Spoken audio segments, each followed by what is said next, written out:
if you're so worried about the other guy winning, have you thought maybe the president is too powerful? Like, Yeah. if it's life or death, whether your guy wins, recognize that your guy isn't always going to win, whether or not he does this time.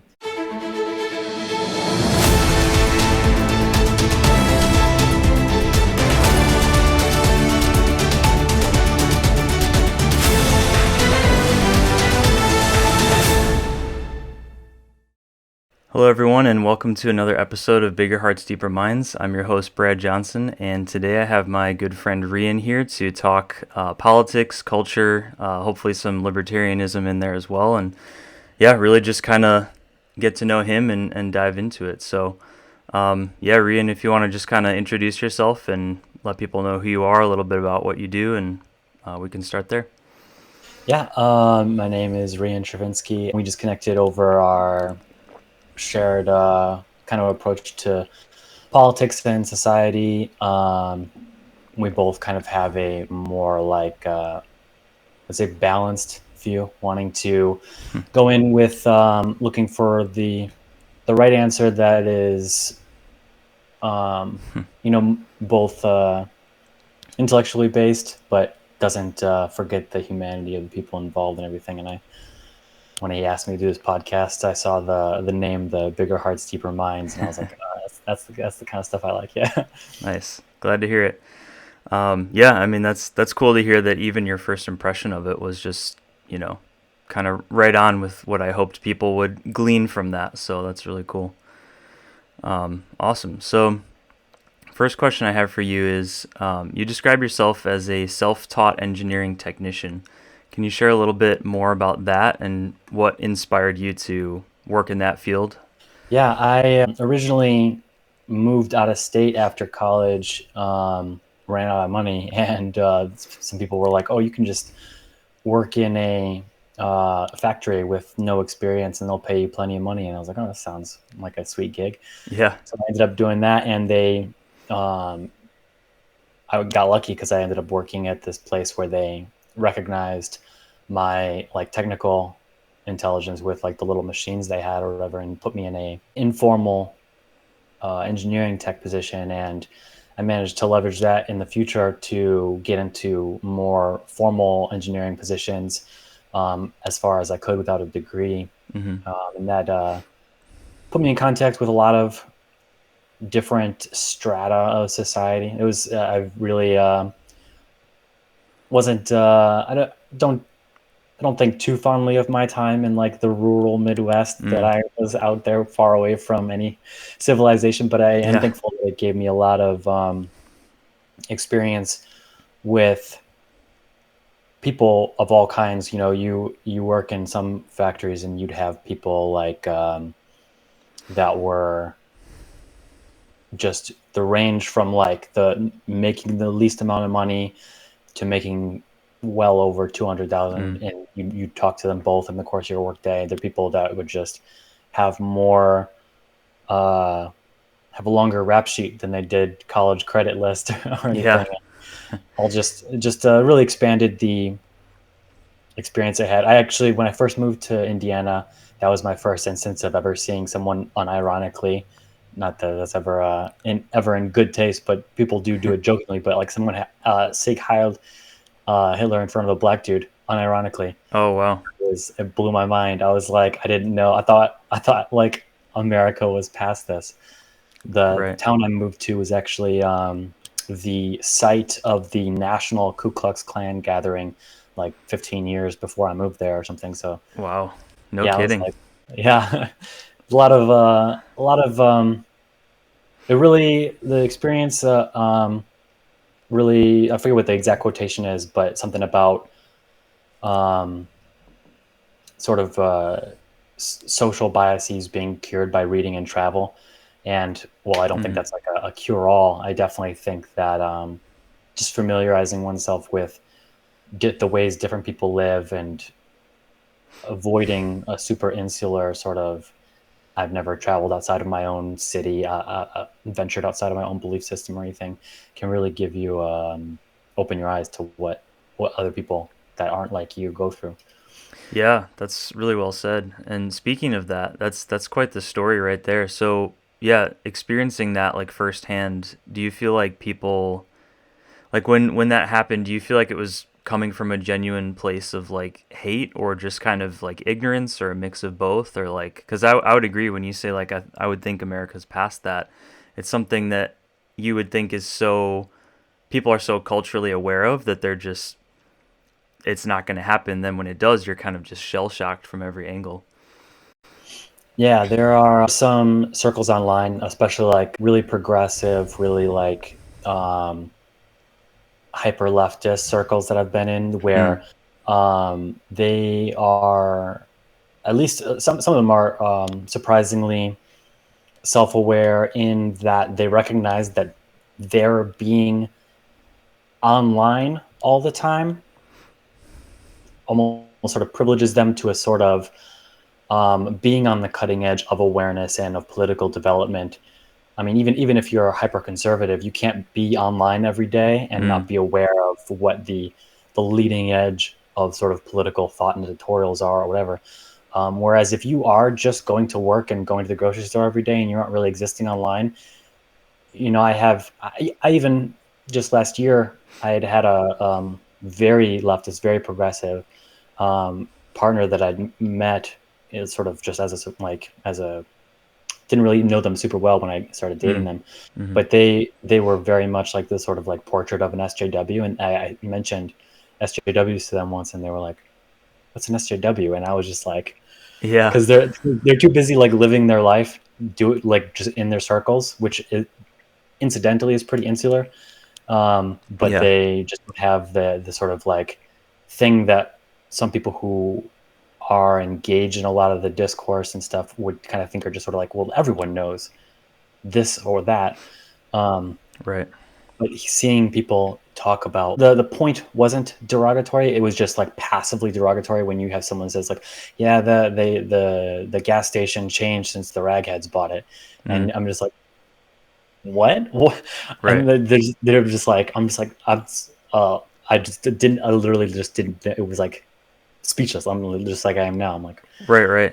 like a subconscious presupposition in their mind that they're not like me, they're different, I'm with me and mine, you know, Yeah. which you can hear in country songs kind of like talked about idyllically, me and my boys and we got this community and whatever. But when you're not a part of that and you're coming in and you're immigrating or you are one of the only black dudes in a white area or whatever, then you are going to be excluded from that. And I think that's just the sort of product. The people I saw sig heiling the black dude were just kids. Mm-hmm. And if I know, or like, and even if they weren't kids, they were like, pretty young, ignorant people, or whatever. Mm, They weren't like skinheads or anything. But it's right. just, it's like were, they weren't viewing it as real, I Mm. think. That makes sense. That's a really good overview of it, and I think you make a great point too when it's like it because you're right. It completely depends on what someone's average lifestyle looks like. You might not have time to like sit on the internet like for a couple hours at the end of each day and be like, oh, what are people talking about in regards to politics today? And I was listening. Pretty much listen to the Tim Pool podcast like every day, and they were talking about that too. How it's like parents especially are some of the busiest people on the planet. Like they don't have time to sit around and just like learn about politics and discuss it because they have more important things to do, like raising their kids and going to jobs. And so it's a very interesting point how it can work in like both directions, where it can be like someone's either insulated from things that might benefit them as far as like being open-minded, or they're potentially just like no fault of their own. They're just too busy for it, and I completely respect that. I think politics for the people who are interested in it, it can be a stressful thing. I have to kind of mitigate it with myself. I can't just, as much as I love learning about it, it's not something that you can spend like 8 hours of the day just consuming and not go crazy as a result of it. So yeah. The more time you spend online too, unless you go out of your way to seek out alternative views, any successful social media platform is algorithmically driven to further segregate you because you're going to enjoy more content that affirms what you think. And so it's kind of like that passive balkanization or polarization of people. Yeah. So I mean, if you're not, you don't, unless you just like open an incognito window every day and you're like Right. paranoid or whatever, but they're building an idea of who you are and what's going to make you click on the ads or whatever. Yeah, that's very true.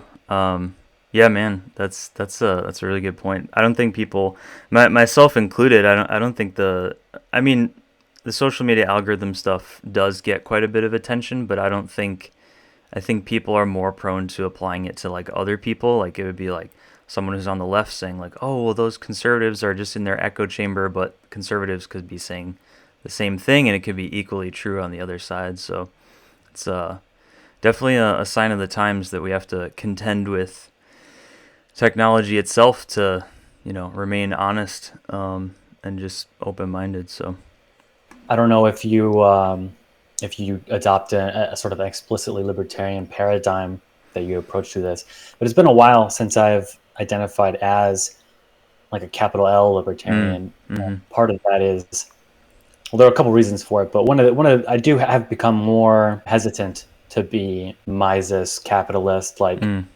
just I don't have a better answer at the moment, and so I'm just kind of like going with the bet, like it's the worst system except for all the others kind of Right, approach right. to capitalism. But the people who own the social media algorithms are happy to tell you that the other guy sucks to both people, Right. talking out of both sides of their mouth, as long as they both get you on their site. So it's very I spend a lot of time in like meme groups on Facebook sometimes. Yeah. It just incidentally, and people generally have this view that Facebook is biased against their position Mm-hmm. when Facebook is like, from what I can tell, being in a range of groups that they're basically just like, if you mention a color and if it could potentially be detected by an algorithm as talking about a person, the comment will get like punished or whatever. And it's like Yep. Facebook is just adopting a none of it in any way, any cow, and everyone is just like, well, they're silencing us, not the other guy. But It's so true, man. I love that you mentioned that as well, because like, yeah, uh, I feel like it's that combined with just like naturally people's preferred media coverage. Like you're gonna hear more of what you want to hear, and you're gonna not necessarily be exposed to conflicting viewpoints unless like you actually seek them out. And yeah, it's true. It just creates this. It's almost like once a platform has enough data, enough information to kind of build an idea of like what you like and what you don't like, it's just gonna, yeah, keep feeding you more of the same. And it's hard for people to realize that it can go in any direction you want. So if anything, it's the user to blame, just as much, if not more so, than some of the algorithms in at least one perspective. But yeah, I think part of the problem in this dynamic is that these are, in some sense, the natural result of collectively all of our self-interested behavior. Like this is all of our like rational yeah, self-interest dynamically generates this situation where this is what the people want, and so why shouldn't we expect companies to spring up trying to give us what we want? And I don't know that it's entirely fruitful to try to chase after some utopia where people don't want this, because I think it's human nature and people are going to want this. And that's one of the strongest critiques I've heard of sort of like capitalistic approaches, is that if you just have a total free reign system, this is a sort of like it just that all roads lead to this kind of endpoint. And I don't know what to say to that. I don't know what the cutoff point is, or how to erase the incentives that people have to feed our base instincts, because it's always the lowest common denominator, like race to the bottom. right. Yeah, no, I agree. That's actually a perfect transition into one of the next questions I had for you. Is you mentioned just a little bit ago, you said it's been a while since you've identified as like a capital L libertarian, and I was like, yes, I can't wait to talk about this because this was one of the main things I wanted to discuss. But yeah, and you talked about how you've leaned away from the capitalist side, and you're kind of working through some of your own thoughts on that. But um, can you expound on maybe what were some of the things that caused you to think differently about like that side of libertarianism, or even just like capitalism and the socioeconomic system at large, if that makes sense. Sure. A lot of my political thought developed in accordance with discovering libertarianism as a teenager, which is pretty cliche, but like, yeah, and thankfully I never was enabled to be maximum cringe by like finding Ayn Rand and Oh, being like, I'm a Randian. Like that was never my vibe. But I gotcha. found Yeah. some like geared for high school or libertarian books that were kind of like common sense approaches to both like a political compass divide sort of way of why it's better to be permissive in the economic axis and why it's better to be permissive in the social axis. Um, and one of the is kind of sort of engaging and getting down to the sort of like axiomatic level of what does it mean to, or like what are the ultimate things at which we're driving, like what is the greatest good or whatever. And for sort of a secular approach to libertarianism, there doesn't seem to be any non-arbitrary stopping point before you get to anarchism. And I sort of take an a priori approach to anarchism, although I could just as easily take one that's more pragmatic and just say anarchism just plain doesn't work. Though I'm sure lots of people would disagree, but because I think that I know my destination isn't going to be anarchism, and I don't see any way that the sort of base ideas that lead to capital L libertarianism should stop. I'm like, well, I have to choose some other base thing. So now I just kind of describe myself as a minarchist, or someone who's just aiming for as little government as possible, minimal archy. And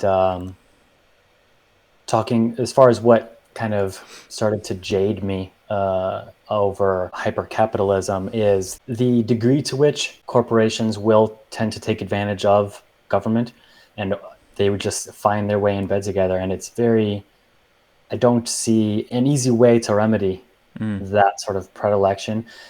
I had one friend remark to me in college. He was like, well, societies historically only ever get less free accepting the point of revolution. Yeah. And I was like, that's a really depressing thought, that like you can try to basically set up a slow decline as slow as you want to as the founders, and then but it's only ever going to decline, which is until people get fed up with it and some generation says we're breaking down the system as a whole. Right. But the idea that, what people might say, well, that's not real capitalism, that's corporatism. I'll be like, yes, but how can you successfully how can you successfully make a system that is pure capitalist, that won't corrode over time and devolve into corporatism? Like, you even have 1800s, I forget what company it was, but they had the National Guard come out to put down a worker strike, which is key. The ability of the workers to strike is an intrinsic part of the even playing field that capitalism seeks to impose, and saying that all our work, like, if you don't like the working conditions you're under, then leave.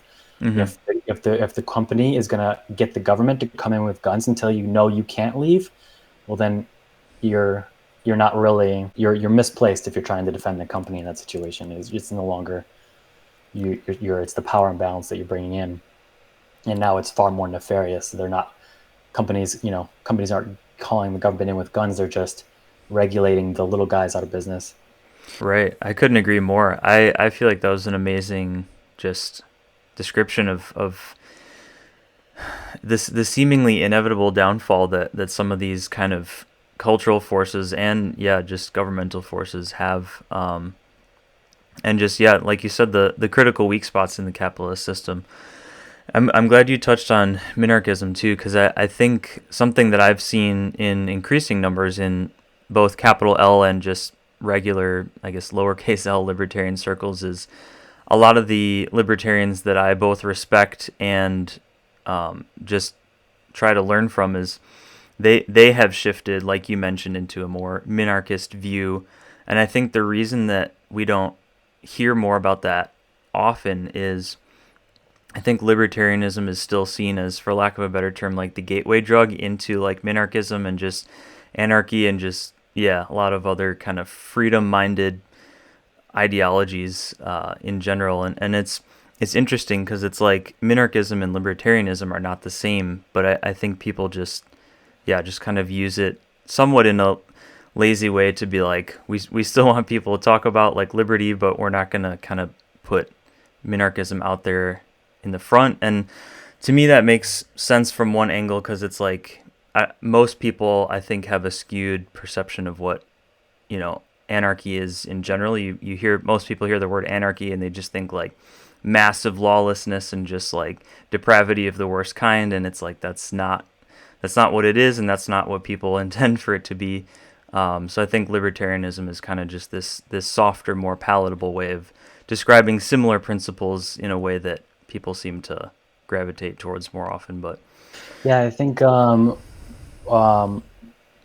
of the issues that come with like anarchy is like the way people the criticisms people have or level at libertarians and the sort of like anarcho-capitalists mm-hmm. seen with their are generally like they're just like joking and dunking on anarcho-capitalists, Right. but the criticism seems to hold merit to me. It just doesn't seem like I don't really see too many.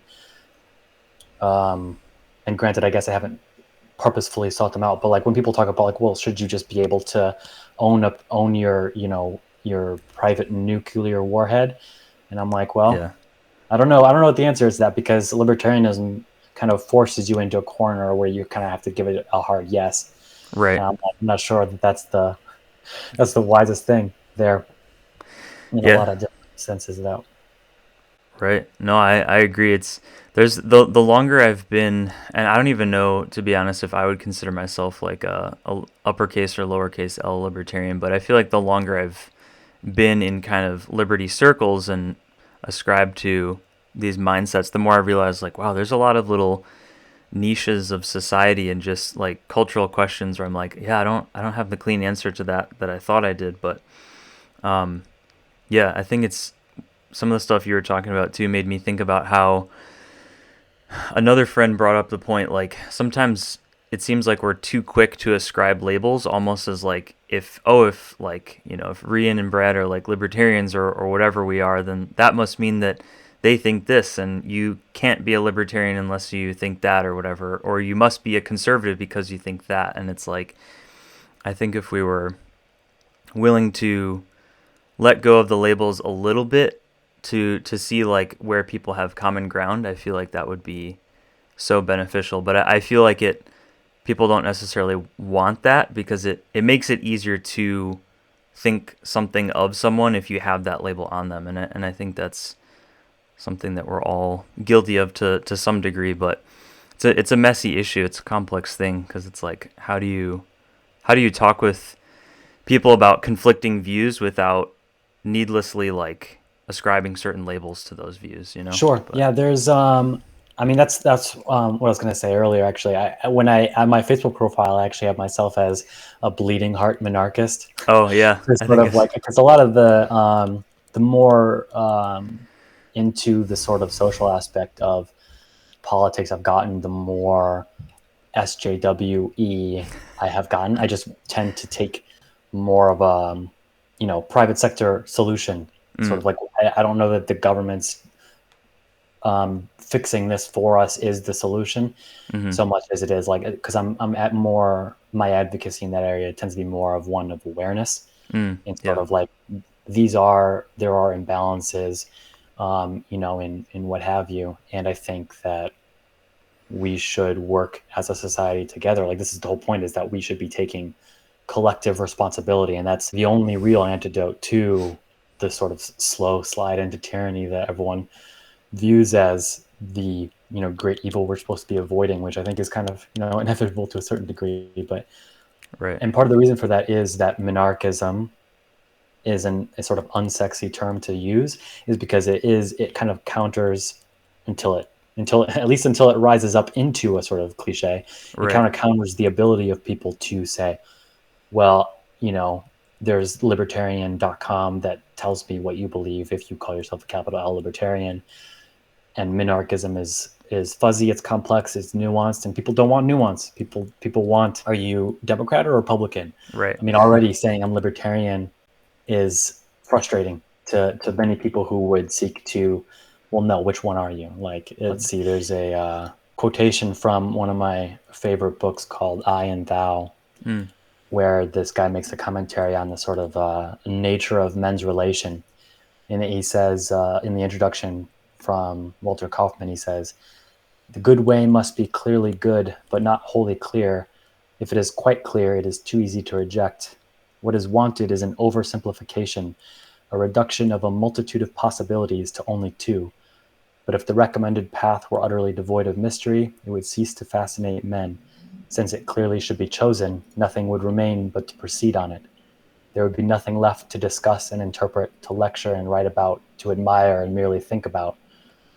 The world exacts a price for calling teachers wise. It keeps discussing the paths they recommend, but few men follow them.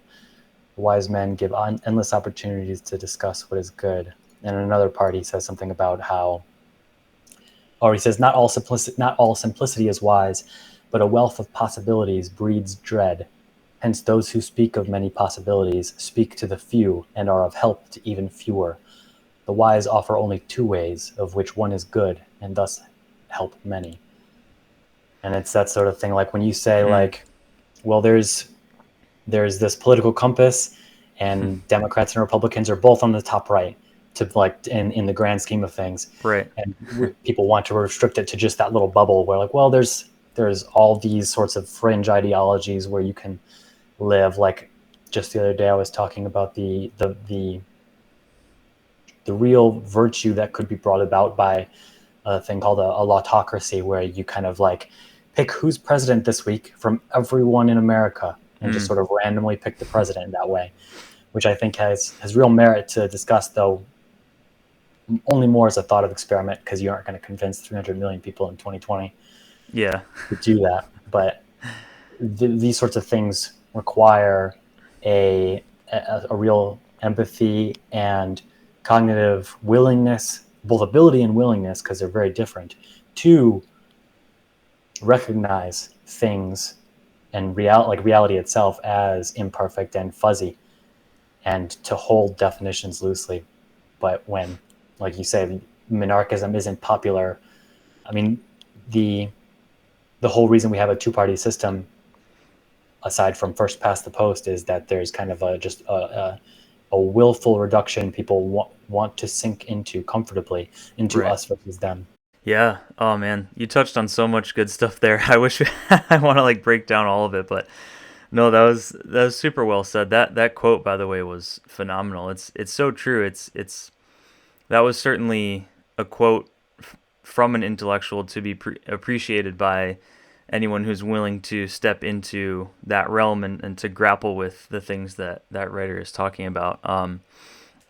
But yeah, that is wow. You touched on so much good stuff. I totally agree that it's comfortability, it's convenience, it's ease, it's I want to outsource like all of the political and like economic decision making to someone else, and I want someone to fight for the issues that I think are important and squash the people who oppose like my issues. So it's the human heart. I feel like politics really speaks to just the nature of the human heart, and how much all of us are prone to, um, I guess, various forms of just self-destruction and kind of just like an us versus them mentality if that's not checked. And yeah, it really is true when you're talking about like if we have all these choices, it creates this complexity and this sort of like, yeah, I forget what the quote said, but just kind of this there's there's there's just all this out there and you have to like work your way through it. You were talking too about how like even saying libertarianism, it creates this like this fuzziness and haziness of like, well, you've got to be at the end of the day, you've still got to be a conservative or a liberal, right? And it's like, no, you don't have to be. But it speaks to how people have this kind of this false dichotomy, or this false view that life is kind of, everything boils down to a binary, when in reality there's very few things that boil down to a binary, if anything at all. Certainly in the political sphere, there's very few things that truly boil down to a binary. But yeah, super well said. Just the invention of the political compass and its popularization is, Yeah. I think, the perfect step to bring people from a sort of unidimensional, how left or right are you, into Right. just literally one dimension more complex, in a Yeah. very accessible way, to sort of, because now anyone growing up knows what a political compass is, as like whether they're 14 and they don't actually understand what that means in practice or not. Right. They're familiar with the idea of the orthogonality, or like the unrelatedness of being economically controlling and socially controlling. Right. And so there is this sort of like, okay, we can add one piece more nuance now, and Right. that can serve as a little bit of a bridge into thinking maybe there's more than just left versus right. And I think it may well be the case that a lot of social progress, if you actually want to incite it, will come about by means of people who are able to find what that system is that can be brought to the masses, that is only one dimension more complex than what people are familiar with. Mm-hmm. Because when you try to start talking about, like, you know, the idea of the viability, the political viability of, say, that autocracy of a lotto government or a lottery government, Yeah. like they used to have in Athens, and for certain positions in Rome, like that was a thing that people did so that you could never predict who was going to be the most powerful person. So you can never Mm. pre-plan a coup, Right. so that you can never like bring enough power to yourself in quick enough time to cement yourself as the all-powerful dictator or whatever. The moving just a little bit to touch on why that's a thing worth considering is the idea Mm-hmm. that, I mean, just the example of, well, corporations would have to figure out, and like the politicians would have to, they wouldn't know who to market to, whereas opposed to making themselves palatable to the current president, they'd have to market themselves to whoever might be president. They'd have to Right. come up with policies and a sort of posture towards all of us, Yeah. which, like, wait a second, we don't want corporations having to make themselves available to all of us, politicians making themselves amenable to everyone at once. But that's an example of the sort of thing that is, while people who are probably downloading your podcasts are going to be able to grapple with whether they agree or disagree with that viability, they're going to be able to say, I see what you're saying and I agree. I see what you're saying, I disagree. Right. For the vast majority of people, that's just going to be dismissed out of hand. That is too many dimensions, too many like paradigms shifted. I agree. That's super well said, and it creates an environment where people can't like unleash their passions and hatreds for various things, because it's like, yeah, if it's just going to be if it's going to be someone in South Dakota one week and the next week it's going to be someone in New York and then it's going to be Florida and then Tennessee, you can't, you reach a point of diminishing returns where you end up putting in more effort than is worth it to be angry at or happy about something that will literally change within a matter of days. So yeah, it's a really good point. It's so interesting too that it's like, going back to the political compass for a minute. I took it too, and I ended up somewhere in the bottom right, which is basically, For people unfamiliar, is the economically permissible and socially permissible quadrant. I saw a bunch of other friends who were taking it and, posting their results. And it's interesting, too, to see how I feel like, I mean, I could be wrong, but I feel like what I sensed with just looking at, like, people's comments on my own or, like, other friends and stuff like that, I feel like it was kind of a situation where if people saw Like, oh, like so and so got similar results. Like I knew I was right, or like I got the right answer because they got the right answer too, or whatever. And then you see someone else who gets something different, and if it doesn't create that moment of pause in someone to like think about, oh, like I actually respect this person, or I know that like I enjoy hearing from this person's views, but they think so differently from me. Like, how can that be?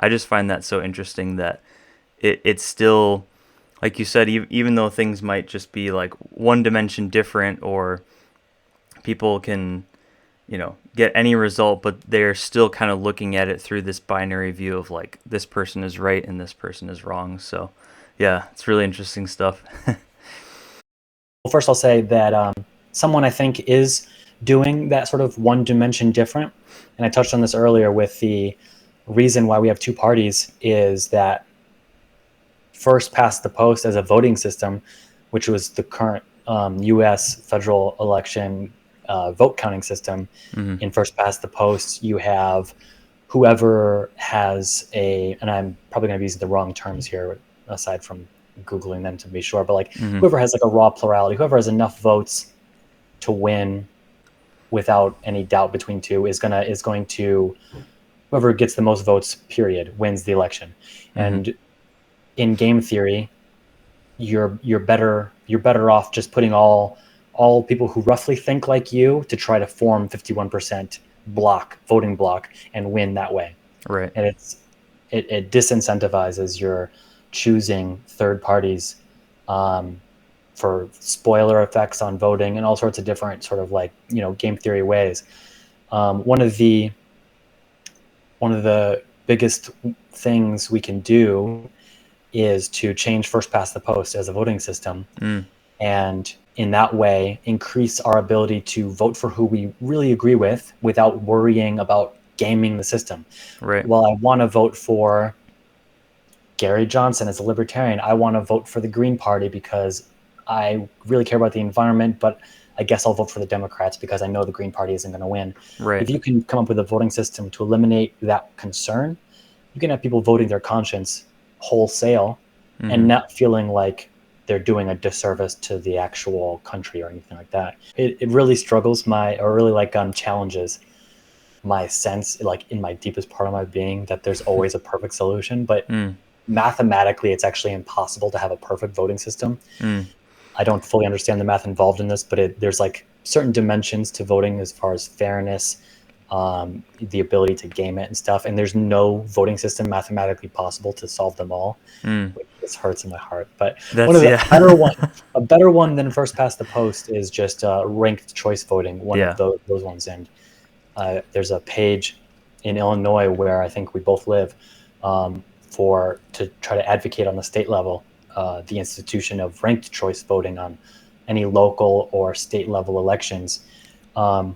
And in doing that way, in sort of like the local government way, you can kind of demonstrate the power and then kind of try to seek after a groundswell in that way by challenging people like, oh, here's this voting system we have, because already you're attacking something to which people have no tie. They don't really care.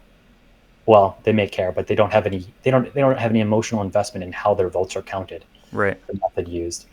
And so like, oh, have you ever thought about how your votes are counted? Probably not. Yeah. Consider that this might be a better way. Demonstrate that people now can get more proportional representation. There's all sorts of benefits in doing this, and then try to eventually dismantle the iron grip Democrat versus Republican has in the United States. The only thing that's going to happen is that there's going to be what looks like at this point a sort of like merging of Democrat and Republican into one. It's going to wither and die, and then we're going to have a hyper progressive, and then a hyper, hopefully not alt right, and hopefully it's going to be more like libertarian right. Right. But they're only going to molt into two different parties that are left versus right, the new left versus the new right. I agree.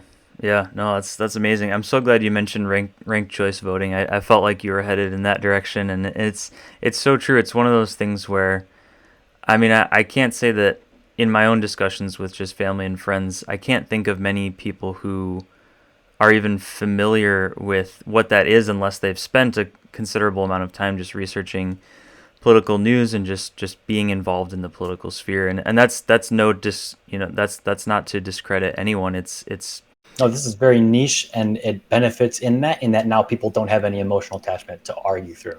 They're just like, yeah, oh yeah, sure, why not? totally. And ranked choice creates it creates an opportunity where people, number one, people don't feel like they're quote unquote pigeonholed into, the two choices, like you said. You touched too on how it would lessen that iron grip, just kind of this death grip of like just the two-party system. It forces them to actually compete. It speaking of capitalism, ranked choice is basically, it's a capitalistic tool upon the political apparatus. So For sure. yeah, that's awesome. The sort of mechanism that I think that of popularizing this to actually, because I believe, don't quote me on this, but I think it may require at least an act of Congress, if not a constitutional amendment, to change how first past the post voting works. Mm-hmm. But it'll take a lot of popular support, which I do believe the potential is there for it, but it really needs to kind of take hold at the local and state level. Mm-hmm. Ultimately, though, I end up caring less and less about the presidential election. I mean, really, I think that Right. ideally we live in a country where your life doesn't change by the man that's elected, where the president, just every presidency gets more and more powerful. Like, I mean, there's a kind of a usual libertarian refrain of, if you're so worried about the other guy winning, have you thought maybe the president is too powerful? Like, Yeah. if it's life or death, whether your guy wins, recognize that your guy isn't always going to win, whether or not he does this time. Right. Like, maybe realize, like, keep some of the power to yourself. Totally. The fact that I would prefer to not care about the federal level politics as much is that I think that my voice matters just numerically. It matters more in Chicago as a resident than it does in the United States as a resident, just obviously because there's 300 million people in 350, 400, I don't know, in US versus not just a few million in Chicago. Mm-hmm. And I've been in small towns where zoning questions come up, and there are questions of, should we build this or not? And for various reasons, I think, yes, it should be. Mm-hmm. I have the potential to be able to speak directly to the people who will be making those choices, physically, face to face. I can go to the mayor's office. You can make those differences in your local government, and almost without caveat, I would say, if you want to make a difference in your country, then make a difference in your town. Yeah. And if you want to change how policing is done, stop worrying about how policing in Atlanta, Georgia is done when you live in Chicago. Right. Try to change how Chicago policing is done. If you live in a suburb, stop worrying about Chicago police and start worrying about your suburb, Naperville police, or whatever it is. Talking to individual police, or just like talking to your police chief via email, or the mayor, whatever it is. Yeah. It was just a few years ago where I was like, I don't think I'm ever going to run for office, but if I were, I would probably run on like reforming police. And then I was like that would ever work. And then a few years later, this is like a huge national talk. Like, I'm unbelievably grateful that it is. There's a large number of reasons why. It's one of my two passions for changing society, is the like criminal punishment system, both policing and judiciary, and the other is sort of urban planning, which is a real unknown but impactful thing. That before I talk too much about that, I guess if you had anything to say about what I said already, let you speak. All right, sounds good. No, you touched on two amazing topics, and we should definitely explore them a little bit. But yeah, I mean, you're absolutely right. Talk about an issue that was not obscure, but relatively like either unpopular or just somewhat uncontested in the public or eye. just accepted. Like, police suck. Right. Innocent people sometimes get arrested or beaten up, like, by the police. Oh well. Like, it's hard to ignore since Rodney King, and it got filmed more and more, but people are just kind of like, well, that's the world.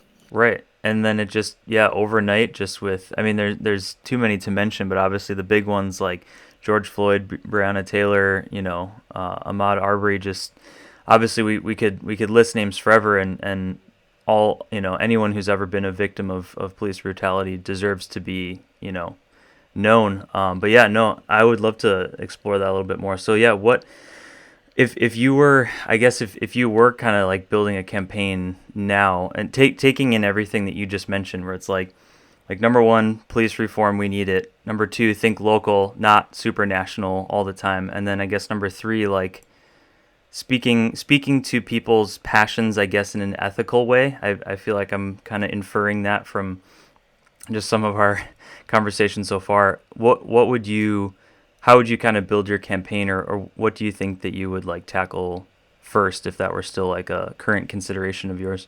What is most important to me, or what do I think would play the best from because you say campaign, I think, well, now I've got to market myself. Right.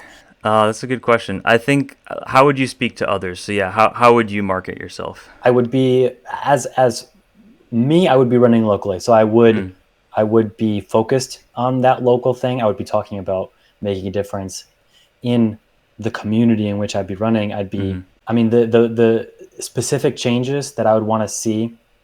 I mean, there are like a handful. There's a small number of bullet points that I didn't prepare or anything, so I don't know if I could recite them. But those are all. You're good. Those are all very national level concerns, like specific immunities based on Supreme Court precedent and stuff. I'm not going to change that for Chicago. Chicago doesn't get to wriggle out of national Supreme Court decisions. Right. But I can still change the way that we police in our community, our hypothetical community.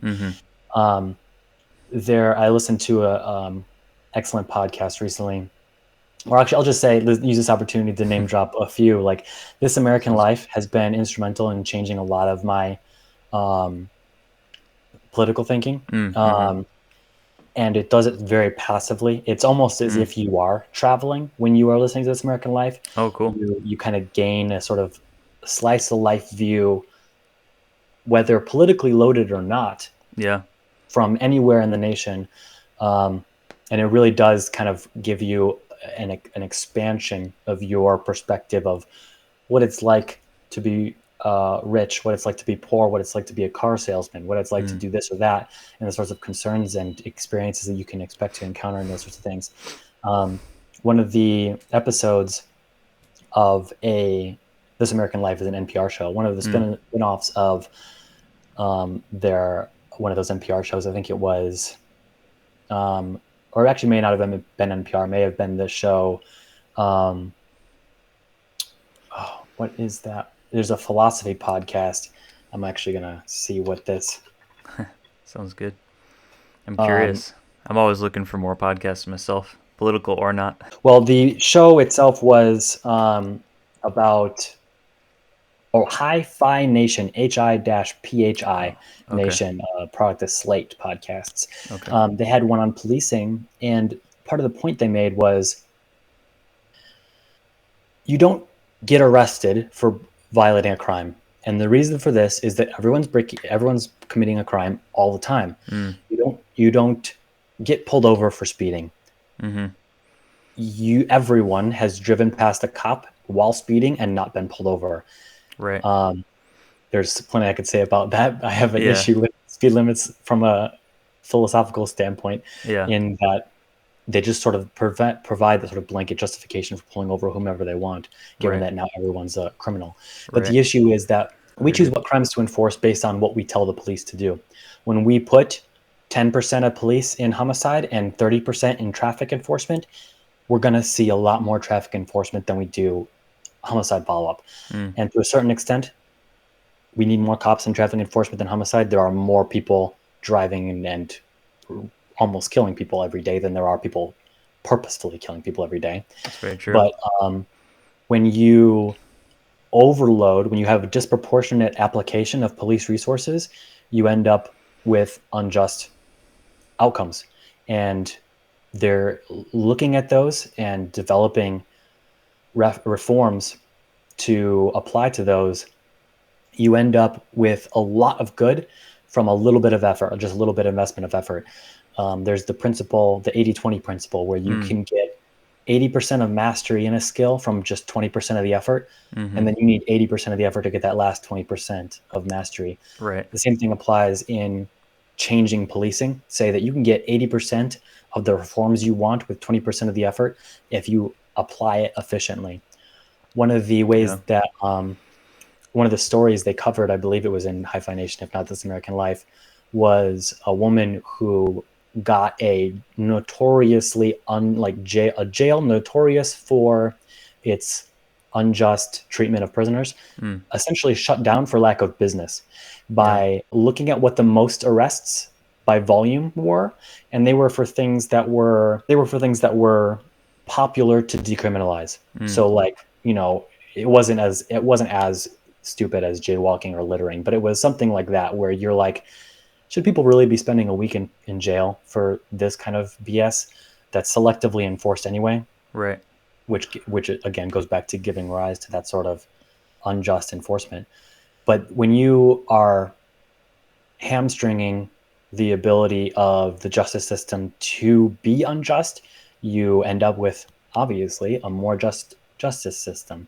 Right. So if you can look at where you're throwing your police and say, we're going to stop throwing these bored police officers who are looking for something to do, a bad guy to catch, at places where there are no bad guys, so that they stop creating bad guys in those spheres. Right. We'll save money by having less shifts. We'll save injustice by avoiding the outcome where there's an excellent quote from the TV show The Wire where one of the guys lays into his subordinates and he's like talking about soldiers who are talking about this war on drugs. You call them soldiers, you give them M16s and you say, go fight a war. Right. Who's the war out? The war is against the citizenry. You adopt a soldier's mindset, and in non-wartime, and you're going to have all these civilian casualties because the civilians are the enemy. So it's like both the reorientation of how you apply police resources and the humanization, the de-escalation of the citizenry from enemy combatants to fellow humans.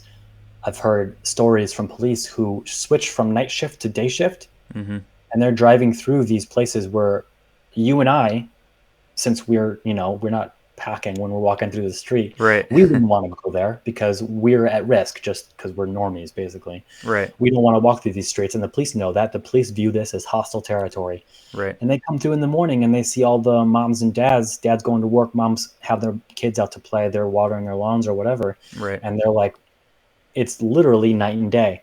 Yeah. And that sort of they kind of sees that other side to the humanity of what had been to them like a war-torn area. Putting police on the ground, bike cops, foot patrols. The reason that Wire quotation happened was he asked his sergeant, the captain asked his sergeant, do you have any leads? And he's like, no, the people don't want to talk to me. And he's like, well, why would they talk to you? Like you got to be forming this community relations. And it's not just your pretty boy community relations officer going to Starbucks on Saturday morning with people. Right. It's like going to the war-torn areas. Yeah. And it's communicating that you do care that some girl was just raped in the alley last week and nobody told the cops. I got mugged. I didn't bother telling the cops because I knew they wouldn't give a fuck. Excuse my language, but like you're fine, man. Yeah. And then later in the day, actually, I got harassed by cops. And then I told him, like, dude, I'm only in this situation right now because I got mugged, blah, blah, blah. It's like a whole story. But like the cop's like, why didn't you tell us? And I'm like, what are you going to do, dude? And he's just like, I'm like, this is the attitude in microcosm of what people have. When you express that you do care about the muggings, you do care about the rapes, the thefts, whatever it is, people are going to be more willing to talk to you and feel like something's going to happen when a real or a quote unquote real concern that the police are actually now asking people and wondering why they're getting stonewalled. Right. That's another thing that I ended up talking to when I was in that small town. They had a bike cop, and I actually saw him riding around where all the people were just congregating and just like having fun and just, joking around and having a good attitude, and Yeah. less of a I'm on guard, I'm going through patrol through Iraq kind of vibe. Right. And I went and emailed my local police chief, voicing my as a community member, like, thank you for this. Yeah. Keep doing that. I see that you're changing the practices. I see that this is happening. We like this. Yeah. I'm a voice from your community telling you we like this. We like people out here engaging with us, meeting us on a person-to-person level, not rolling around in a Humvee, which is what the police cars are basically these days. Yeah. Super well said. Yeah, it's so true that when you're talking about the environment to which someone's, I guess, perspective is trained almost creates it becomes a self-fulfilling prophecy, where it's like if you're training someone to only look for a certain thing, they're only going to find a certain thing. So we have to change what people are looking for, and what people ultimately, arms of the government as police, we have to train them differently to just, like you said, rehumanize things, like bring the humanity back to not only the profession, but just the environment. Yeah, just every dimension in which people are interacting with each other. And it's only going to, the more that a police member is being trained to view a situation a particular way, it's going to be, I would think, be more likely to encourage people to respond in a certain way. And it's like, yeah, if we can just, you said something like, take away the fact that like citizens are being viewed as like enemy combatants, like just, see them as humans again, see them as people who are just like police are at the end of the day, like people who have lives, families, they have a home to return to after their shift. It definitely it's an issue that is in deep need of reform on a lot of different levels. So Yeah, there's a an excellent article from the title is Confessions of a Former Bastard Cop. It's a reference to the popular slogan ACAB, or all cops are bastards. Yeah. And in it he talks about the issue with the structural issues with policing. He's talking about as a cadet, him and every other cadet is bombarded with images of state troopers on highways just getting a gun in the face off of a routine traffic stop, and it's just shoved down their throats. They're going to kill you. They're going to kill you. The only people you can trust are your fellow cops. And that's just one instance of a daily, hourly, yearly campaign that is systemic. And so it's not people will talk back like to the idea like all cops are bastards. Well, I know a cop and he's a nice guy. Right. Like, okay, that nobody denies that there are virtuous individuals working as police. Right. Well, no, generally that's not the I know mainstream. what you're saying. Yeah. But the idea is that as a product of generations of this sort of thing, that this is just now how it is, and that we need to change how cadets are treated if we want to change how grown police officers act. He says in the article, the reforms aren't working, incrementalism isn't working. He says, as someone who went through the training, hiring, and socialization of a career in law enforcement, I want to give a firsthand account of why I believe police officers are the way they are, not to excuse their behavior, but to explain it and to indict the structures that perpetuate it. It is very much like, if I were like going back to how I would campaign it, I would change the academy. That's where police are made. So that's where you're going to change. I mean, there's a really quite funny quotation that sort of references the unrealism, the irrealism of people changing their mind by saying that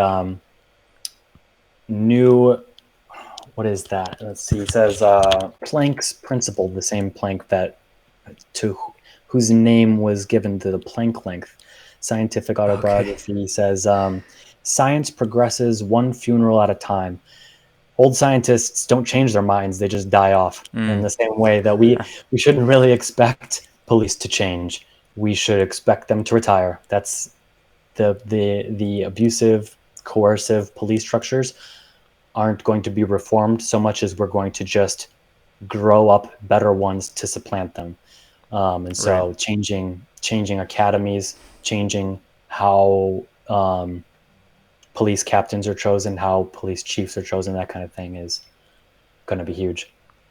Totally agree. Captain Ron Johnson talks about that a lot too, or at least to some extent, in 13 Days in Ferguson, and there's another one, Under Our Skin. I can't remember the author's name right now. I feel bad, but yeah, those two books alone really changed my view of not just the police profession and just some of the reforms that are so deeply needed, but it was really just like reading two black men's perspectives on just their lives, like not only just growing up in a completely different world than the world I grew up in, but just honestly, just very honest, in-depth, really memoirs in a sense of everything that you were just talking about. And so, yeah, it goes back to what you said earlier at the top of the episode, like reading and travel can definitely change someone's mind. And I think you even said too, those aren't the only antidotes, and I totally agree, but definitely like putting yourself in someone else's shoes, whether literally or, by distance, just through the power of a book. But yeah, totally agree. It's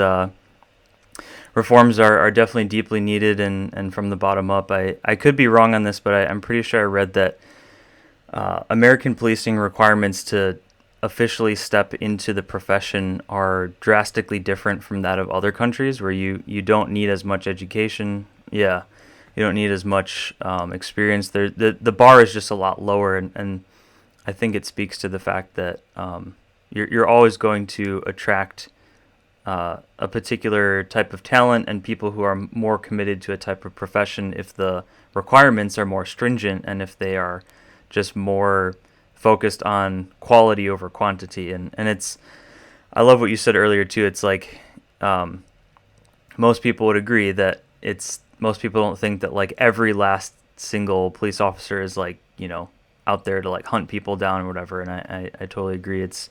But it's, it has, this issue en masse has risen up through the public sphere, and I'm very grateful for it, because I've seen a lot of people start to think differently about it, and I guess to libertarians' credit, or just people who are freedom minded in general, libertarians have been harping on this issue way earlier than just last year. So yeah. Yeah, the sort of like I told you, Right. it is just egotistical good feeling, but also it's a good feeling in that you're like it's deeply optimistic. It's very like idealistic in that, like, there's hope. There's real Right. hope for things to change. There's maybe society historically only ever becomes less free, but maybe we can have a little lapse in our slide into tyranny. Maybe we can, Right. fight our way back out of this, kind of like this sort of like Star Trek vibe of like humans are the only species that have grit and will and Yeah. whatever. But Very well said. yeah, the I will say that what I was talking about, how police on foot results in different sorts of interactions than police in cars, Mm-hmm. provides a nice segue into what I had begun to speak about earlier about urban planning, Mm. in that this may not be true for everyone, but it really does feel to me like it's like a sort of, to someone who's played a lot of video games and Yeah. to someone who has had a lot of interactions with police. I was up until fairly recently, I'd been homeless for a few years, and so Mm-hmm. you end up with a lot of just what are you doing here in a parking lot Right. alone? I'm like, sitting. And then it Yeah. turns into this big fight. But when a cop drives by, it does feel like the video game, like of the enemy patrol, like the spotlight is coming and you got to like Yeah. act natural. What are you doing? You got drugs or something? No, I'm just walking. Yeah. There's this feeling like there's a police behind me. I'm like, I gotta behave. Right. It's far different when you are, and this is largely only the case in my experience in rich white areas where there's like a downtown art scene and Right. there's a cops just like walking through the like walking past the barbecue place that's like out on from the sidewalk or whatever. Right. And there it's there's much less of a he's gonna see me kind of vibe, even when you for like inexplicable reasons. Right. But the reason why there's a segue into urban planning is because of why I think cars are like low-key one of the hugest detractors from American social community. Yeah. The America's too big for one. If you Right. took a map of the US and put it over Europe, it's enormous. It is. The idea to American minds that like, oh, I'm just going to go to another country for the weekend is like rich people territory. Whereas for many people in Europe, it's a 2-hour drive. They're Right. just going to go next door. Basically, it's like going out of state for the weekend. Right. Right. It's and so it's not so monumental a task. But part of the cause of that space is the popularization and almost necessity of the automobile. But the automobile's necessity was by design. It is entirely that big roadway project. I think Reagan signed it, or maybe it was earlier. The institution of a national interstate highway system, the National Highway Labor or something or other Act. I don't know, the Transportation Act, kind of drove the necessity of the automobile into the American consciousness, and highways just sort of blatantly just cutting through towns and things. And it's very, I mean, it's just intuitive to know that as you drive past someone in a car, they're less of a human to you than when you walk past them on the street or when you bicycle past them on your bicycle. For better or worse, it is kind of the case that we subconsciously view Europe as more sophisticated, quote Yeah. unquote. And a lot of that sophistication, even their cities and such, that we like, oh, these are historic cities. They're more sophisticated. They have more of this air of what we want to embody. The only American cities that can compete are cities that survived the automobile, in that like New York City certainly is not a city that anyone would design today in America because there's no parking. Yeah. And as a result, nobody in New York City owns a car unless you're rich or you need it for some specific reason. Right. The infrastructure, this goes back to the libertarian idea of like emergent order, and the infrastructure to support so many pedestrians without cars springs up. We have buses. We have in Chicago, there are divvy bicycle rental systems. There are just so many solutions that aren't, you have a garage and 2.5 kids and you commute Right. an hour every day into work in the city. Right. There is that land use thing that I wrote this like mini essay for the council and emailed it to them, was mixed use development. You have people who are, and I'm just kind of like sailing over the different ways that urban planning Yeah. affects how we engage. Like, people don't think stop signs have anything to do with racism, but they so do. And I get like tinfoil hat about this, and Oh like, man. Yeah. if only there were more of this, we'd be more human to each other, which I think is very true in many ways. But have you ever heard of the NIMBYs, or not in my backyard people? Just a little bit, but yeah, if you want to refresh both me and anyone who's listening to this in the future, yeah. In general they are middle aged or later, generally higher socioeconomic class, generally white homeowners who have invested, in their view, in a home, and so want to lobby their local government to stop anything that they feel would detract from their property values. And so apartment complexes generally attracts lower socioeconomic classes to live there. When I lived in that small town in Indiana, there was another small rich town that sort of like existed farther away from the highway. You needed a car to get there. There's all sorts of like, there's no gas stations in the town. Right. We don't want people who don't live here stopping and getting out and socializing in our area. We want to Right. keep this area clean. Right. And Yeah. there's Quote this unquote. Yeah. intrinsic, there's no McDonald's in that little small town. They want to keep. We go to them and we deign to condescend to associate with you lowly peons. We don't want you guys coming in our area. And there is this vibe that I've experienced, especially when despite being pretty vain of a person, I would look homeless sometimes, and you really get a sense of how non-verbally differently people treat you when you are like walking through the grocery store and, oh, look at that, there's a customer or there's a worker in every aisle I go to making sure I don't steal. I mean, they're totally organizing the shelves, like, and there's that sense of us versus them.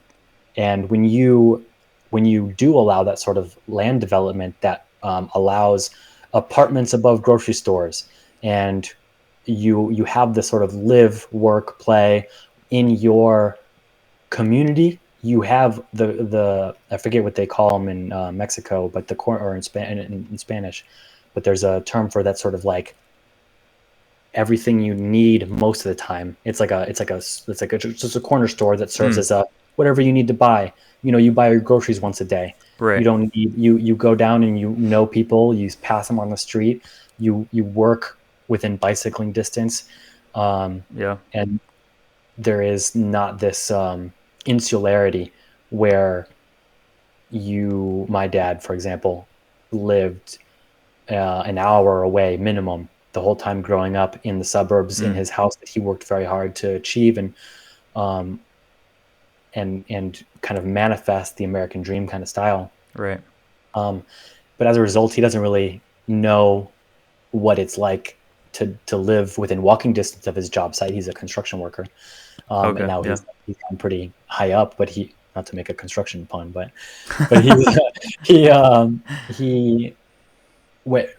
guess my point overall is just that there are innumerable invisible ways that well-intentioned civil engineers and sort of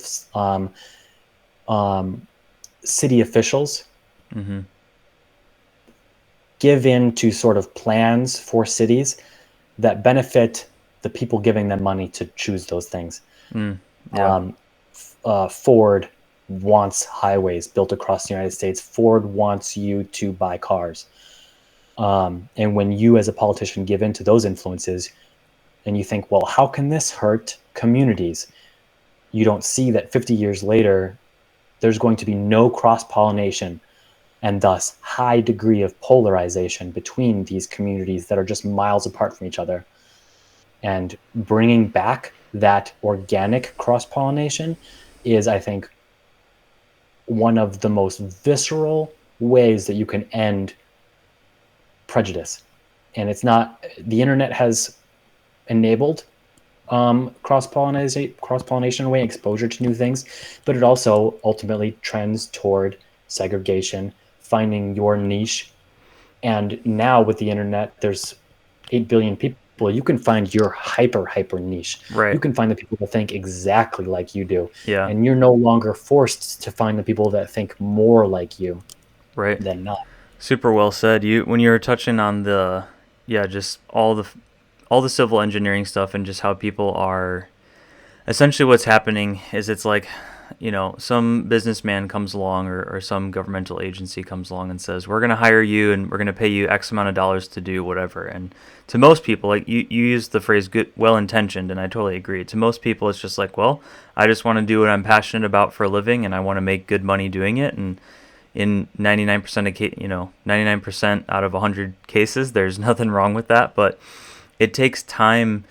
At least what I'm gleaning from this as someone who's learning from you and just thinking about it as well, it takes time for the ripple effect to be seen and to be felt in these communities. It takes time, and it's an unfortunate reality, because it's like the person who's just like doing the work, building the city or paving the road or whatever, they have their job to do, and if they're trying to balance that with the philosophical, ethical, and socioeconomic ramifications of their work, that's a lot for them to juggle. But I think, to your credit, if people can absorb the things that you're saying, and the merits of the arguments that you're putting forth, we can have both things. We can have people who are successful doing their jobs well, and building a world, like you said, like the mixed use land, where there's like all this stuff that can be brought out of it, where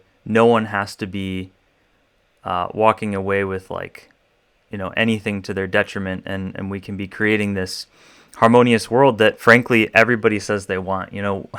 Very very few people are willing to just come out there and be like, I want like violence and whatever, and division all the time. Like you're just, people will do that with their action, but no one's just going to come out and say that, because most people know how ridiculous that sounds. But it takes a lot of humility, a lot of work, a lot of sacrificial decision making to see how we can move the things forward that you were talking about. But I think it's a very noble cause, and it's something that should probably be talked about and considered a lot more often than it currently is.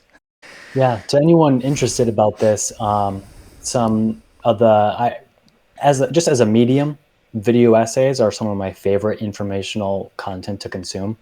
They're very engaging, and they're generally between like 3 and 20 minutes long on YouTube. And some of my favorite ones that have informed and kind of instilled in me the passion for this sort of, what to many I think would feel like, being passionate about being a dentist. Like you're passionate about about intersections, like Right. you're passionate about bicycle lanes. What? I don't even really bicycle that much, but like the idea, on YouTube, there's the Vox Media has a lot of video essays on urban planning and design. From the description of one of their videos, they have written, the interstate highway system was one of America's most revolutionary infrastructure projects. It also destroyed urban neighborhoods across the nation. The 48,000 miles of interstate highway that would be paved across the country during the 50s, 60s, and 70s were a godsend for many rural communities.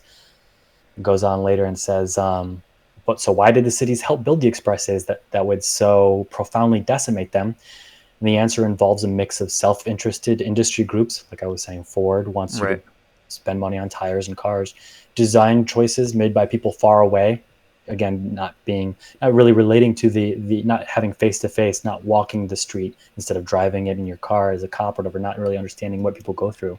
A lack of municipal foresight, which understandably can be difficult to understand when you're making choices as a random congressman or mayor, what the effects of having a highway go through your town is going to have in 40 years. Yeah. And then going back to when the highways were actually built, outright institutional racism from like the practices of redlining and things, where they would specifically say, if you lived in these areas, you don't get to get a loan or whatever. Right. There's a lot of great content. And then a podcast that I would also want to give a shout out to is the podcast 99% Invisible, which is not generally as sort of social consciousness way. It's more of a kind of curio way. It speaks to the idea that in any object you interact with, only 1% of its history or story is visible to you, and 99% of it is invisible. So like architecture, why the curbs, where curb cuts came from, like why did that become the standard, or why are street lines colored the way they are, or why do people wear suits with lapels as opposed to without lapels, whatever it is. There's just a rich history to all this stuff. And just the same with urban planning, you see 1% of what's happening. You see, okay, they put a bike lane here and they put parking there, but the effects of those sort of innocent, almost sort of like inconsequential choices are 99% invisible. and the solutions need to be hard fought by the people who care and who have the capacity to see into them, because a lot of them aren't intuitive. I mean, that's the entire reason they don't exist, is because the intuitive solutions were chosen. Right. We need less congestion. Let's widen the highways. Right. Obviously, that makes sense, except when it doesn't. Right. A lot of studies show that when you widen highways, you actually can make congestion worse. And there is a counterintuitive but very a deeply sensical reason for these sorts of things. And when you want to put forth the solutions, like, let's fix congestion, let's narrow the highway, you're going to come up with a lot of pushback. Yeah. And so I think that's why I think like the work that Vox does with these essays, making these 4-minute, 30 seconds video on why parking meters should change, is huge and important work that will never be accomplished if you just say, well, we should, like, if you're wanting to institute some sort of technocracy where you have technocrats involved you have scientists running the government. Yeah. Nobody will elect them. I mean, you can have a good or bad opinion of whether that would work out for us as a society. I tend to think that, like, I think that if there were actual like scientists running the different, like, that specialized in different things, it would be good. But nobody's going to elect them because, as you pointed out, the people drawn to policing are of a certain disposition. They're of a certain type of person. You're not going to have, people like me who are pretty slight. I'm not imposing. Not many people call me intimidating. I'm not paranoid. I'm not given to, like, I need to fight for my community. Right. I'm more like heady. That we're on a fairly intellectual podcast. I imagine that most of your guests are going to be, right. You're going to have deeper minds, or they're gonna. Yep. They're not going to be like the look how strong I am and I'm going to go build a building kind of person. Exactly. And so they're just the same way politics, to kind of bring it full circle back to the original, the people that get elected are the people who are most successful at adapting a sort of Machiavellian disposition. Yes. And I'm going to manifest an image to you that is whatever you want it to be. Yep. And like Trump, I think, you could evaluate anything he said, I think, most sensibly through the frame of, what does he think you want to hear right now? Yeah. and I think that he got pretty far. He became president off of this. But I really don't think there was no 4D chess happening that some people might have ironically or unironically ascribed to him. He was very, what do I perceive people as wanting to hear me say right now? Right. I'm going to say that. Coronavirus isn't a concern. That's what people want to hear. That's what I'll tell them. And now they'll love me. That's the kind of thing that you're not going to get with technocrats. Technocrats are going to say, everything you thought is wrong. Everything I think is correct. And the data supports me. And these policies that sound horrific, we're going to do these, and you're going to deal with it. Nobody's going to elect. Right. Oh man, yeah, the Trump stuff, that was so well played, and it's so true. I just find it comical, honestly, that there's been so many people who pull out like Trump's been playing 4D chess this whole time, and he's gonna. I mean, there's this whole rabbit hole, just to touch briefly on that, of certainly Q people, but just kind of right wing people in general who are like, Trump's going to come back. He's going to play him on January 21st. Oh, he's going to come back on February, whatever. He's going to come back on March 4th or whatever. And it's just like, you already said it. Like, Trump is not an intellectual. Like, he's a businessman. He comes from a business background. Like, he is phenomenal hustler. That is, yes. he is a shark, and he has gotten rich. He's won and lost billions from that. Right. And that's what he is, though. He's not a chess master. Right. And I think to go off that as well, touching on the emotional stuff too, he in certain ways kind of was always the perfect fit to be a politician from the emotional standpoint, because in politics, and especially in running for the presidency, you're not going to convince people by sitting them down and showing them your 500-page plan that you've built over the last decade for everything. You've got to just be basically spit and fire, for lack of a better term, just being someone who, like you said, you're saying the right thing at the right time to the right people. That's really all that matters, because people want their emotions to feel gratified. They want their emotions to feel validated, coming from the type of person that they want to be validated by. And so, yeah, super well said. You've probably heard a little bit of this from me, or maybe seen it from me. I know we're friends on Facebook and I post things, but yeah, some of the ways that I have sought to sort of cultivate empathy in myself with other people is through personality typologies. Yeah. And one of my favorite ones kind of adopts this paradigm where people have three base drives. They want to feel worthy or loved. They want to feel in control, and they want to feel like they have the autonomy to act in the world, and they want to feel safe from whatever dangers.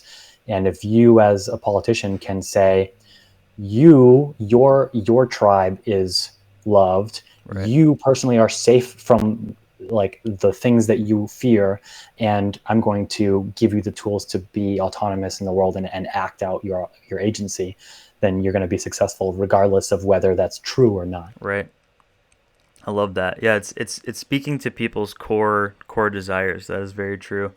And Trump did that in droves. I mean, there's no question that, I mean, honestly, when I was looking at like just all the Hillary and Trump debates, I mean, there were moments where I was like, are people going to push Hillary over the top because she is a woman and because she's a Democrat? And I know, I personally, I won't name names, but I know a number of people who voted for her just for those two reasons alone, which that's fine. It's something that I would completely disagree with for my own political motivations. But, the more I looked back, I was like, oh my gosh, Trump was the clear choice, because he was so much better at not only quashing his enemy, but speaking to the things that people, he knew in advance every single time what people wanted to hear, like you said, and he was able to revive this sort of, I read a lot of articles that he was speaking to this kind of sector of America that feels forgotten, feels unsafe, all the things you were talking about, and he was able to just kind of sweep them up in the palm of his hand and be like, I've got you,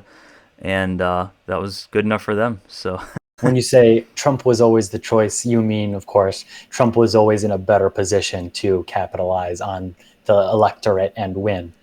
Not necessarily that Trump was the correct choice. Oh, totally. Yeah. I should have clarified. Yeah. I mean, I have never voted for Trump. I never would. He's, he has done a lot of things that have, he's had his moments where I feel like he's actually been pretty close to the mark, but he's certainly not been a candidate that I would ever support. But I almost voted for him in hopes that he would be so incompetent that he would do nothing. Oh yeah. Because I was like, you know what? If I had a president that literally did nothing, I would be like, I'm going to mark that up as a win. Yeah. That's he just managed not to fuck anything up for 4 years. Too bad, and just like sign any budget things that need to happen, and I guess that's fine. Like, we don't need huge things going on. It's very true, and I think that speaks to some of the things that I can't say that I was looking at it that way too, or hoping that would happen, because I mean, people have described him as like a bull in a china shop and various other things to varying degrees of accuracy as well. But you make a good point, and that's kind of what I was thinking too. Is it's like, right, he was never the correct choice. I feel like ultimately there's no correct choice for any president. It's really just like who's going to, like you said, either do the least damage or who's going to, hopefully by adherence to their principles, get us at least an inch closer to where things ought to be. But anyways, kind of repeating myself at this point. So no, that specific articulation you just gave is actually an important point, and one that had been used to try to persuade me to vote certain ways, is not viewing, because I didn't vote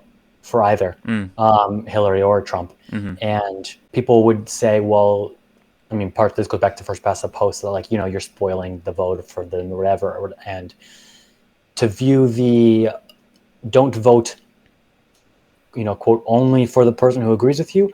Vote for the person who will get you closest to where you want to be. Like view your vote as a bus ticket you're buying. If you don't have a bus to your destination, you don't need to skip the bus.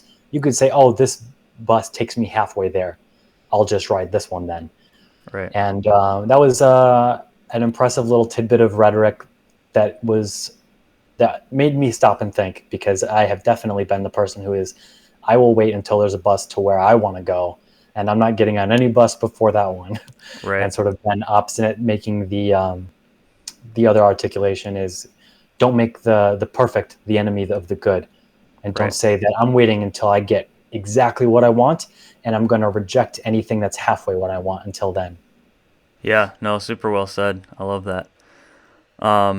So I'm loving this. We might have to do a part 2 at some point. I was just taking a look at the time. Let's do like 1 or 2 rapid fire questions here, and then we will wrap up. So do you feel like there's anyone in the political landscape today, any kind of like dark horses or just players who you feel like are gonna either potentially turn things around if they're in the right position, or just anyone that you're rooting for in general? Oh boy. The quick answer is no, because I generally tend to check out of the nitty gritty sort of politics. I have a couple friends who are very much like, well, they just passed this resolution and this senator has had a good history, and so he's in a good position to become chair of this committee. And I'm like, I'm like zoomed out of like the 50-year view. I'm not tuned in at all to who won what seat in what district. That said, I will say the sort of like hope for Rand Paul to become Ron Paul too. Yeah, that's I'm done with that dream. It's a couple years dead by my estimation. Gotcha. Yeah. Paul is definitely sort of kind of classical Republican from what I've seen. The only person that had piqued my interest a few years ago was Ben Sass. I don't know. I haven't caught up to what he's been up to, but he's definitely someone I would go figure out what he has been up to, and probably will after this podcast, and see if he's still being a good guy, or if he's kind of sold out or not. Okay, sounds good. Awesome. Yeah, love that. Let's see what else I got for you. Anything you've been into recently in like the entertainment sphere or cultural stuff? I mean, you obviously gave some shout outs with podcasts, but any good like movies, books, music you've been listening to that you feel like shouting out? Yeah, let me see what's in my little Spotify stuff here. The just in general, cultural entertainment stuff, typology stuff, I have kind of made my obsession. It's not for everybody, but I've found a lot of value in approaching people and myself to deepen understanding, like this sort of like MBTI thing, to sort of understand that there are differing but equal ways of engaging with information, and that it, in the same way with Enneagram, which I know has been a burgeoning in popularity. Yeah, I have a lot of issues to take with the sort of shallow version that it's had, that it's kind of manifested as sort of like pop culture-y. Yeah. But if you're willing to kind of dive into it, I think it has immense potential to be transformative, and to really give light to the ways that we are stuck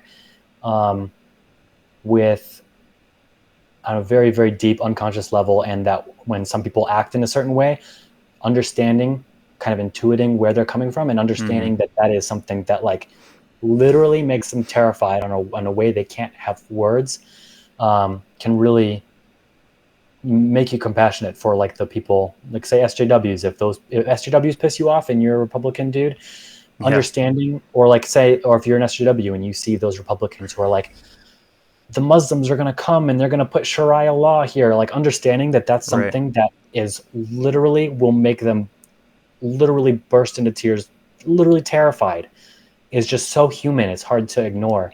It's hard to shit on them for feeling that way when it's beyond their control. They're not, even if you want to condescend and say they're not smart enough, then fine, say they're not smart enough. Right. Does that mean they're less human? Like, it just means that they are incapable. Yeah. As far as anything else, I'll say David Fincher is my favorite director. Okay. I don't know about any recent movies that have been excellent, but I will name him. And Get Disowned by Hopalong is Interesting. last year was just it most played by far album. Very good, kind of indie poppy thing. Sounds good. I'll have to check all those out. Sure. Thank you for shouting them out. Well, I think due to both lack of space on my laptop at the moment and everything else, we'll have to wrap it up there. But For sure. dude, I just want to thank you again for joining me for one of the first interviews here on Bigger Hearts, Deeper Minds. You've been a fantastic guest, and honestly, man, open invitation. You're welcome back anytime. I feel like we have so many other things we could talk about and all that good stuff. So Yeah, I'm sure we could talk for hours going forward if we could. Yeah, you've been a great host. It was great talking with you. thanks, Rian. Yep. All right. Thanks everyone for watching, and yeah, see you in the next episode. Thank you for listening to this episode of Bigger Hearts, Deeper Minds. I loved talking with my friend Rian Czerwinski about policing, politics in America, the presidential role, and so many other important topics. Learn more about what we do and check out our other blog posts and videos at biggerheartsdeeperminds.com. You can also check us out on social media on platforms like Facebook, Instagram, coming soon to Pinterest and other platforms. Get subscriber perks, behind-the-scenes videos, and merch discounts when you sign up for our email list. You can join our email list by sending a blank email to bhdm@bcast.email. Once again, that's sending a blank email to bhdm@bcast.email. Thanks again for watching this episode, and I hope to see you in the next one.